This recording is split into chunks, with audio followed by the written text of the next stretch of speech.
500 different functions, over 500 plus functions every day. And that makes it one of the most important organs in the human body. So if we do not keep our liver functioning to the best of its ability, we have a lot of other ailments, medical issues and problems ranging from our hair to skin that can rise up. So then we get into this whole vicious cycle of trying to treat the symptoms or the side effects of what's happening in our body without really getting to the root cause of fixing the organ which is responsible for almost every function in the human body. And that's your liver. So how do you know that your liver is unclean? How do you know that your liver is not functioning to the best of its ability? Because when it comes to losing weight, I said over 500 different functions, but what I see in most of my clients who approach me for weight loss, those who are struggling to lose weight, those who are doing everything, right from sleeping the right amount of hours and the right quality of sleep to eating the right amount of nutrition and the right kind of nutrition to even exercising the right way, and they still don't lose weight. There's one thing that we do and then everything gets better. That's clean the liver, detoxify the liver. You clean the liver, you allow your liver to do one very important function, which is burn fat. Because a lot of the fat burning function starts in your liver. So how do you know that your liver isn't functioning the right way? Yes, there are medical parameters that we can look at, like your bilirubin levels, your SGOT, your SGPT levels, your GGT, all of these levels, but I always insist on listening to your body because your body is constantly giving you biofeedback about how it's functioning, what it needs, and how much more of your current lifestyle it can take.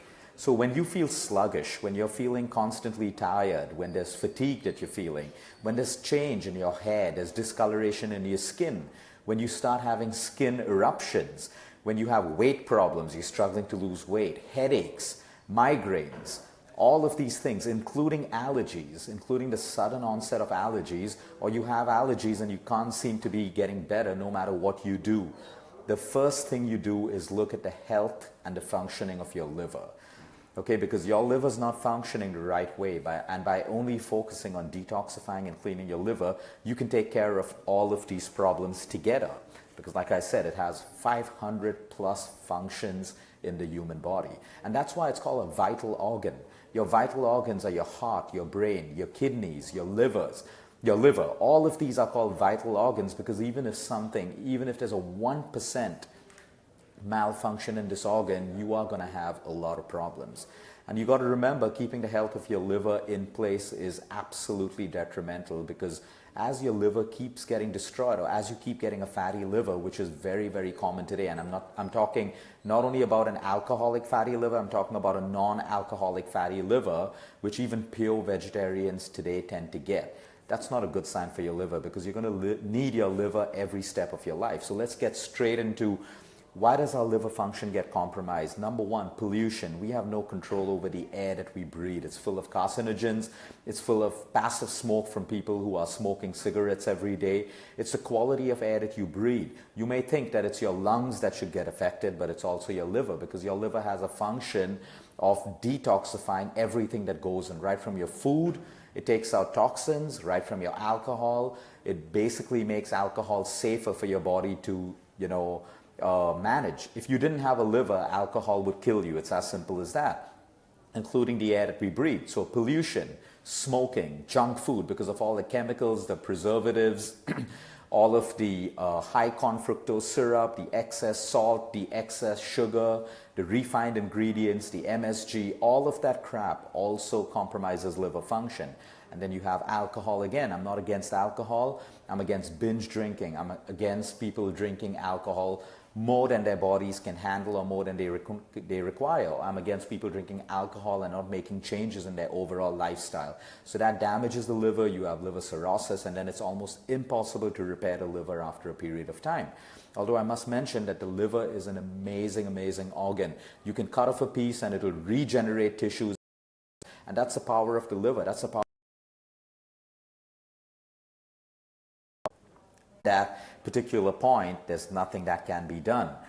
And then you have fruit juices. Yes, you will be wondering about fruit juices because it's excess fructose. We need to understand that when you eat a fruit whole, the molecular structure of fructose is different. A fruit has a lot more fiber and vitamins, and the structure and composition is more different than when it's broken down into a juice. Now, I can understand the reasons and the consumption of fruit juice for maybe critically ill or terminal patients, or people who cannot eat at all or swallow, or traumatic accident victims where you need to get some amount of nutrition in. But for every other healthy individual, I am completely against juicing fruits, because that fructose and extra fructose gets converted into fat by your liver. We need to understand that excess fructose gets converted by the liver into fat. So your fruit juice could be making you fat, whether it's fresh or whether it's packaged. You want to be careful of that. Sometimes it's not just white sugar. Okay, so let's move straight into the top foods that can detox your liver. I've spoken about this before, the power of white radish or red radish. This is available economically almost every day. You peel the radish, you cut bits of it, and you eat it raw. You eat it raw. If you have a thyroid problem, then you may not be able to eat raw radish, which is always the reason why we should fix thyroid problems and fix issues like diabetes, so that we can actually consume raw food the way it's supposed to be consumed. So radish, whether it's pink, red, or white, it's rich in sulfurs, which has the ability to bring down bilirubin levels in your liver. Which means when you have a jaundice, or you have a liver disease, or you have anything, including the side effects of certain medication that boosts bilirubin levels, which is highly detrimental to the health of your liver, you have radish, or you have radish juice, because that has the ability to break down and reduce bilirubin and improve liver functions rapidly. Then we have tomatoes, cooked, because tomatoes require a little bit of heat to break down that wall and let out something called lycopene, which has all the magic in it, right from cancer to diabetes to you name the disease. Lycopene has a lot of magic in, and it needs a little bit of heat to be released across the cell wall and into your body. So cooked tomatoes. Sugarcane juice, you either chew a piece of sugarcane or you drink a glass of fresh sugarcane juice, and this has the ability to clean out your liver completely, reduce your bilirubin levels. Again, if you have diabetes, it may be a problem, which is why we should always look at trying to reverse a condition that we have in our system, so that we don't have to deny our body of the naturally available free stuff out there. Garlic, again. Garlic has the ability to clean your liver, reduce your bilirubin levels, and reduce your SGOT and SGPT levels as well. Papaya leaf, my favorite. If you grow your own papaya tree, or you have access to fresh papaya leaf, you should take that leaf, cut off the stem, cut it into a cabbage-like consistency, wash it really well, and juice it. And you have 1 to 2 tablespoons before your breakfast, lunch, or dinner. You can do this every day, or you can do it on the days that you want to detoxify, or you do it on the days that you're going through treatments like chemo, radiation, or you're on any heavy medication, including antibiotics. It's also absolutely essential when you have dengue or you have malaria, because it can boost platelet count. But of course, you want to make sure that you're getting a clean leaf without pesticides or any of that nonsense which can further toxify your liver. Then we look at the kind of oils that we use. Every day we're using refined vegetable oils, which is the worst for your liver. When you look at MUFAs and PUFAs, you look at the polyunsaturated fats, this creates oxidation in your liver, which causes a sluggish liver. But when you look at your cold-pressed oils or your pure oils, which India was rich in at some point until the whole oil mafia came in and pushed all of these cold-pressed nut oils back onto the shelf, what happens is, look at cold-pressed coconut oil or unrefined coconut oil or mustard oil or peanut oil or groundnut oil. Coconut oil, for example, is a medium-chain fatty acid. It has the ability to boost liver function. It has the ability to boost enzyme production in your liver. For example, for people who have thyroid issues, the conversion of T4 to T3 is impaired when you have a sluggish liver or you have a thyroid problem. But coconut oil improves the conversion of T4 to T3, which means you have enzymes to convert carbohydrates into energy. You have the right enzymes in the liver to convert fats from the food that you eat into energy. But if you don't have these enzymes, that conversion of food into energy doesn't happen, and that's how we accumulate fat or we find it difficult to lose weight. My favorite, lemon water.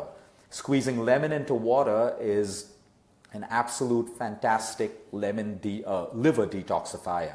Now, there are a lot of people who are allergic to lemon and it doesn't suit them, so you need to make that decision and find that out for yourself. But other than that, waking up to a glass of lemon water or making sure that you drink lemon water on the days that you detoxify your liver is extremely important. You also need to know that overdoing lemon water or overdoing anything for that matter isn't good for your health. So if you're consuming a lot of lemon water, you may want to have it through a straw, because constant lemon water on your teeth can also erode the enamel. Nuts and seeds, like I always say, nuts and seeds, raw foods that nature gives us. Soak your nuts and seeds, almonds, walnuts, cashew nuts, unsalted, unroasted, pumpkin seeds, sunflower seeds, soak them. They have highly detoxifying properties when it comes to your liver. So it's as simple as that. And of course, on the days that you want to detoxify your liver, you got to kick that alcohol out. You cannot have alcohol, even a little bit, on the days that you set aside to clean your liver. On the days that you clean your liver, make sure that you're getting in some walk, some yoga, an amount of pranayama, any amount of movement, because we all know that your heart produces, your heart will pump more, circulate more blood. You need clean blood and impure blood to leave your liver to detoxify. So you want that blood circulation to happen through exercise. And of course, we all know that the more you sleep, the deeper you sleep, you reach a stage of your sleep where the body is automatically detoxifying your kidney, your liver, your colon, and everything else. So that's it for today. You want to work on liver detoxification. Until next time, eat smart, move more, sleep right, and breathe deep. Have a good day, everyone.